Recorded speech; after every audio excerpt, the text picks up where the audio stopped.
Salam. Əgər sizin də Azərbaycanda əmlak girovu ilə götürdüyünüz bir kreditiniz varsa, bir saniyə dayanın və çox diqqətlə qulaq asın. Çünki elə bir gizli təhlükə var ki, sizi məhkəmə qərarı olmadan belə evinizdən edə bilər. Gəlin bugün notariusun icra qeydi deyilən bu sənədinin nə olduğunu və ən əsası bu təhlükədən özünüzü necə qoruya biləcəyinizi aydınlaşdıraq. Ekranda gördüyünüz bu həyəcanlı xəbərdarlıq inanın boşuna deyil.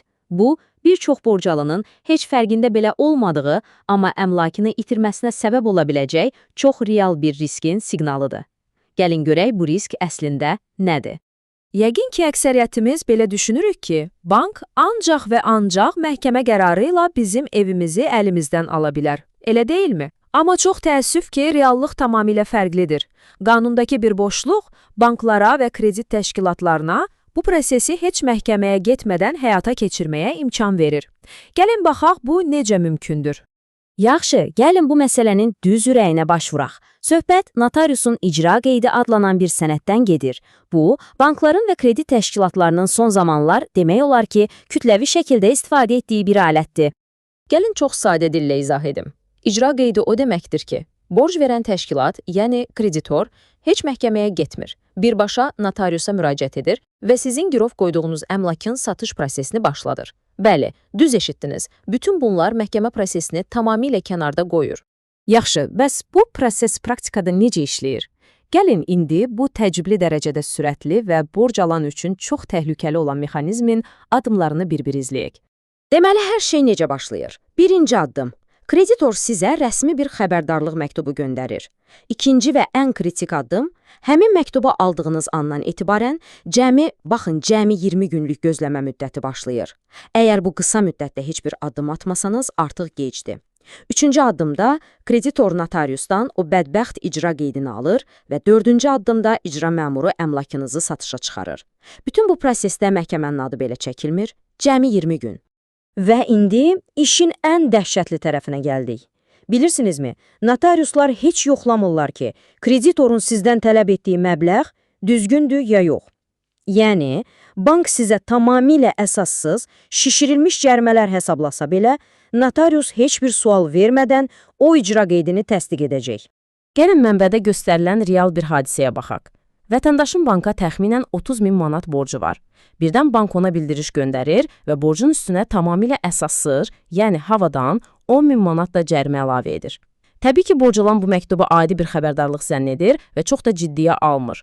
Amma o fərqinə varmadan o 20 günlük müddət bitir və bir gün icra məmurları artıq onun evini satmaq üçün qapısını döyür. Yaxşı, bəs bütün bunlar necə mümkün ola bilir? Bu qədər ədalətsiz bir vəziyyət necə yaranıb? Səbəb birbaşa qanunvericilikdəki bir boşluqdur. Bax, bütün bu problemin kökündə qanundakı bu bircə cümlə dayanır. Bu maddə, sadə dillə desək, sizin əl-qolunuzu bağlayır. O deyir ki, sən notariusun qərarından məhkəməyə şikayət etsən belə, bu sənin evinin satışını dayandırmır. Təsəvvür edirsiniz, siz məhkəmədə haqlı olduğunuzu sübut etməyə çalışdığınız müddətdə icra məmurları artıq evinizi satmış ola bilər. Bu slayd vəziyyəti çox aydın şəkildə göstərir. Baxın, bir tərəfdə bizim hamımızın konstitusiya ilə təmin olunan mülkiyyət və məhkəmə müdafiəsi kimi fundamental hüquqlarımız var. O biri tərəfdə isə bütün bu hüquqları faktiki olaraq bir cümlə ilə heçə endirən bir qanun maddəsi dayanır. Bu sadəcə bir boşluq deyil, bu birbaşa konstitusiya ilə toqquşmadır.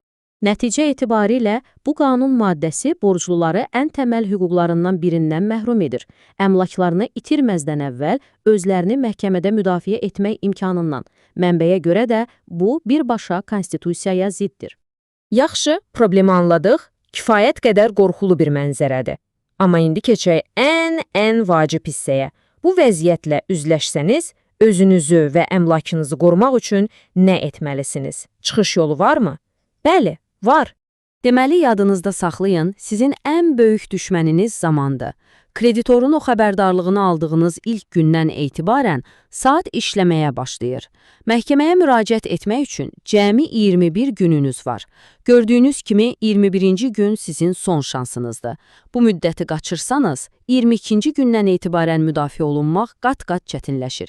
Bu 21 gün sizin kritik müdafiə pəncərənizdir.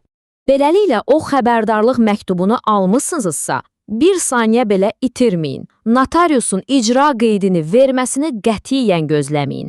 Dərhal həmin gün, ertəsi gün məhkəməyə müraciət edib borcun məbləği ilə bağlı iddia qaldırın. Çünki məhkəmə prosesi başladığı anda siz notariusun prosesinə mane olmuş olursunuz. Bu prosesi hələ başlamadan dayandırmağın yeganə effektiv yoludur. Yaxşı, bəs artıq gecikmisinizsə, haqqınızda o icra qeydi artıq verilibsə, hər şey bitdimi? Xeyr, ümidinizi itirməyin. Mübarizə aparmaq üçün hələ də yollar var. Sadəcə bu yol biraz daha çətin olacaq. Baxın, bu mərhələdə mübarizə daha çətin olsa da mümkündür. Məsələni bütün səviyyələrə qaldırmaq lazımdır. Məhkəmələrə müraciət edin. Konstitusiya məhkəməsinə şikayət yazaraq bu qanunun özünün konstitusiyaya zidd olduğunu iddia edin. Ombudsmana yazın.